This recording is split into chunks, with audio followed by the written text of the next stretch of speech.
Bonjour à toutes et à tous, je suis ravie de vous retrouver dans Smart Education, votre magazine hebdomadaire dédié à l'éducation de demain, aux nouveaux métiers, nouvelles formations, nouvelles pédagogies, également aux nouvelles technologies de l'éducation. Ce sera le cas aujourd'hui. Nous recevrons d'abord le spécialiste des cours en ligne, Open Classroom. La plateforme fête aujourd'hui ses 10 ans. Elle dispose désormais d'un portefeuille de plus de 650 cours en ligne au programme Data, Tech et IA. Également dans cette émission, une intelligence artificielle au service de l'apprentissage des langues. Jimglish propose de discuter avec un agent conversationnel en anglais, en espagnol, en allemand. Simple, efficace, et bien réponse dans un instant. J'ai tout dit, Smart Education, c'est parti. Charlène Friand, VP Learning d'Open Classrooms, nous accompagne pour parler de la plateforme de cours en ligne. Bonjour. Bonjour. L'occasion, je le disais, de revenir sur l'évolution des pratiques d'apprentissage. Je le disais en préambule de cette émission, vous fêtez vos 10 ans.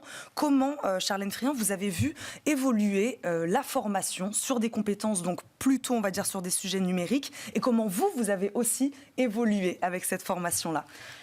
Une des évolutions majeures qu'on a vues et sur lesquelles on a été un peu précurseur, c'est notamment l'alternance et le fait qu'on va former à la fois en entreprise et à la fois en ligne sur des compétences de demain, et qu'en fait cette combinaison va permettre aux individus, d'où qu'ils soient, d'où qu'ils viennent, de réussir à apprendre un nouveau métier. Donc ça, c'est vraiment une vague qu'on a prise et à laquelle on croit beaucoup.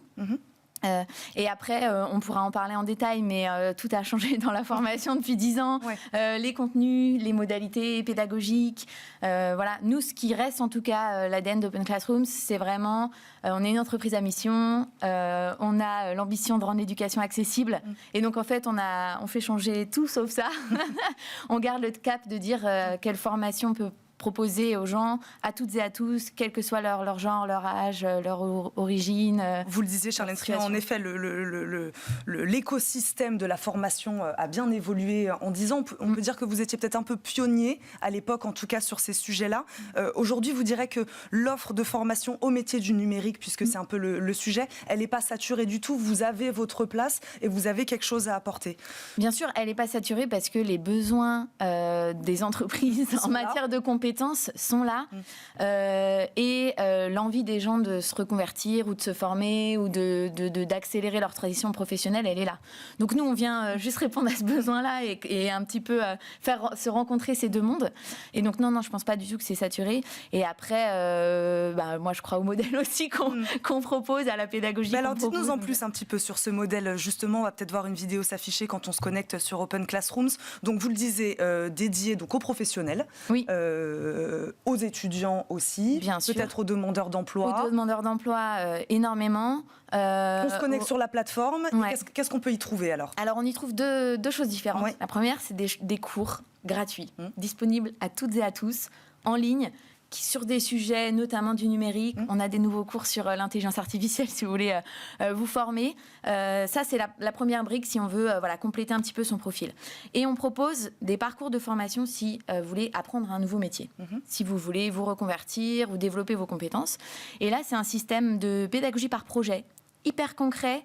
Vous allez faire et en faisant, vous allez apprendre. Et donc, on va vous mettre dans des situations professionnelles réelles, accompagné par un mentor individuel qui est un professionnel du terrain, qui est quelqu'un qui exerce ce métier et qui va vous suivre petit à petit dans l'acquisition de vos nouvelles compétences. Un exemple de situation professionnelle réelle ? Vous voulez devenir développeur d'application, on va vous dire, voilà, votre collègue a créé ce code-là, vous allez le débugger, par exemple, vous allez...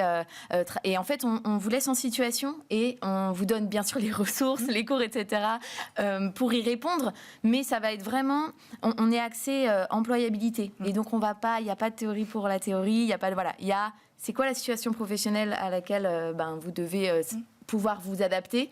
Et du coup, on vous met dedans et allez-y. Et en s'entraînant, en faisant...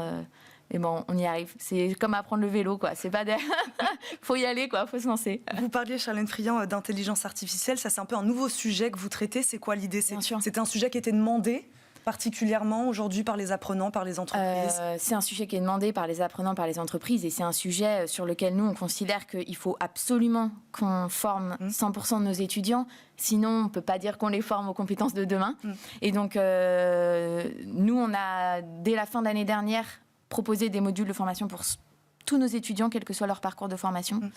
Et on va continuer à... Alors j'ai vu, il y avait écrit l'intelligence artificielle pour les nuls. Hein. Ça veut dire qu'on peut vraiment prendre cette formation-là au niveau débutant, quoi.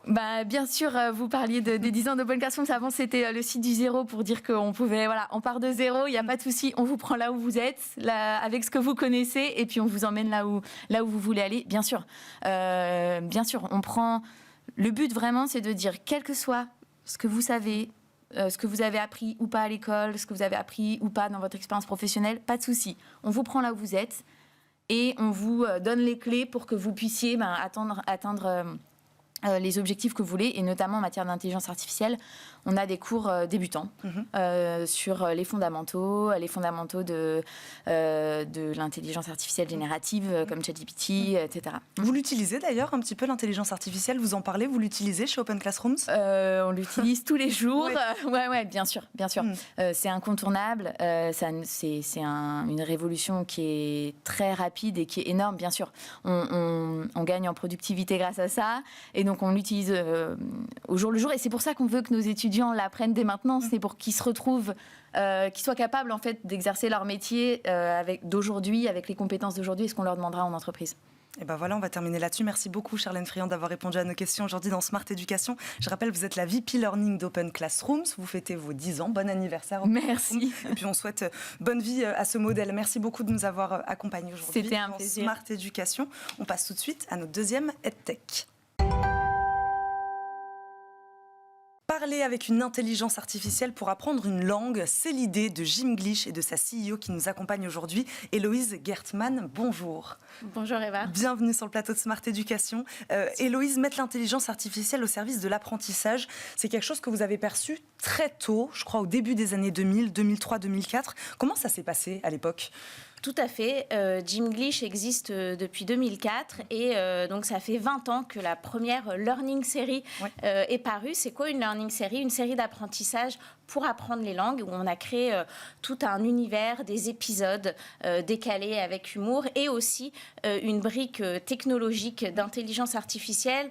À l'époque, c'était pas l'intelligence artificielle générative, comme on parle beaucoup maintenant, c'était l'apprentissage adaptatif. Ça veut dire quoi ? Ça veut dire que l'intelligence artificielle permettait et permet toujours d'adapter chaque épisode au niveau de l'apprenant, à son rythme d'apprentissage, mais aussi à ses centres d'intérêt, ses objectifs d'apprentississage. Pourquoi l'avoir mis, cette intelligence artificielle, au service de l'apprentissage des langues ? Pourquoi les langues ? C'est quoi votre histoire avec ça ? L'histoire avec les langues, alors c'est celle des fondateurs qui avaient envie, qui avaient tout simplement beaucoup voyagé. Mais pourquoi l'apprentissage et l'anglais en particulier ? C'était le constat de se dire que si on se remet dans les années 2000, c'est le début d'Internet. C'est l'explosion de toutes les ressources en ligne gratuites, avec cette idée de se dire maintenant, on va pouvoir se former à tout seul, très rapidement. Et en fait, on s'est rendu compte que non, c'est pas parce qu'il y a toutes les ressources disponibles que les gens vont les consulter et qui vont continuer d'apprendre. Et l'idée de Gimglish, c'était de créer justement une méthode qui va créer de la motivation, de l'assiduité. Et ça s'appuyait justement sur ces deux briques. La brique technologique de faire du sur-mesure, de faire aussi des épisodes très courts, parce que voilà, c'est difficile dans son quotidien, et sur la brique contenu décalé, scénarisé. Voilà. Parce que je crois que vous dites 10 minutes par jour, c'est ça à peu près, ça suffit ? 10 minutes par jour, ça suffit. Ce qui est important, c'est la régularité.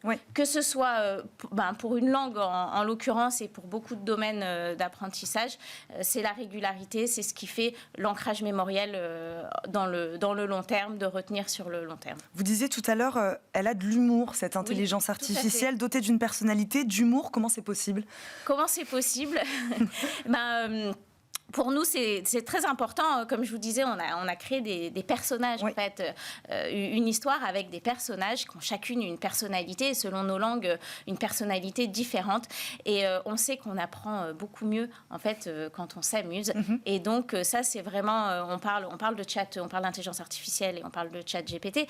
Mais nous, ce qu'on a créé, c'est vraiment une intelligence artificielle, on va dire, développée par nos ingénieurs qui ont réussi à mettre de la personnalité. Et effectivement, je parlais encore ce matin avec Bruno pour apprendre l'anglais, et que je lui fais des petites blagues, il me répond haha, et il me fait aussi des petites blagues, et c'est très sympa. Là, vous parlez de Bruno, un exemple ou deux de personnages qui ont été conçus. Tout à fait. Alors, Bruno, c'est votre ami pour apprendre l'anglais. Nous, on les appelle nos amigos. Voilà, c'est les amis virtuels. Donc Bruno, lui, c'est un CEO qui a développé une entreprise de parfums. Le début de l'histoire, c'est qu'il va à San Francisco, il est français, et il va à San Francisco pour développer une entreprise de parfums comme son grand-père à l'époque, sauf que là, il perd l'odorat. Alors, comment va-t-il faire pour développer cette entreprise? Donc ça, c'est l'histoire de Bruno. Mais Bruno, il est aussi capable de vous parler de ce que vous voulez. Hein. Moi, je m'en suis... Voilà, si vous voulez préparer une interview en anglais, vous pouvez lui demander, il va vous aider. Donc ça, il n'y a pas de souci. On a aussi l'histoire pour apprendre l'espagnol, par exemple. Donc ça, c'est Anna, qui est une brillante neurochirurgienne et qui, un jour, pendant une opération, reçoit un coup de fil. Sa grand-mère vient de décéder et elle lui lègue un hôtel, sauf que cet hôtel est à Buenos Aires, elle vit à Madrid. Est-ce qu'elle va le reprendre ou pas? Et on apprend que sa grand-mère n'est pas tout à fait partie de l'hôtel. J'aimerais revenir sur ce que vous disiez, intelligence artificielle capable de s'adapter au niveau de l'apprenant. Donc cette intelligence artificielle, elle a une mémoire, c'est ça. Et en fait, le niveau de la discussion n'est pas le même selon évidemment le niveau... Exactement, et ça c'est vraiment notre expertise de faire des formations qui s'adaptent de manière dynamique à l'apprenant. Et donc elle a une mémoire, c'est-à-dire que si elle a une mémoire de ce que vous lui dites, si vous lui dites que vous partez à Londres, elle s'en souviendra dans 2 jours et elle vous pourra en reparler. Une mémoire de votre profil pédagogique, et donc elle va de manière dynamique et évolutive s'adapter à votre niveau et à votre profil pédagogique. Donc, Gimglish, 10 minutes par jour, ça suffit, on peut le faire via notre smartphone, c'est ça? C'est une application sur smartphone par application, oui, tout est possible, 10 minutes. Et ça s'adresse à qui? Ça s'adresse aux adultes, voilà, à partir de 16 ans, à toute personne qui désire apprendre une langue, quel que soit son niveau, quelle que soit son ambition, quelle que soit la raison aussi. Merci beaucoup, Héloïse Guertmann, d'être venue nous présenter Gimglish aujourd'hui dans Smart Education. Je rappelle, vous êtes sa CEO. Merci beaucoup de nous avoir accompagnés. Merci à vous de nous avoir suivis. On se retrouve évidemment très très vite pour un nouveau numéro de Smart Education. À très vite. Ciao. Merci.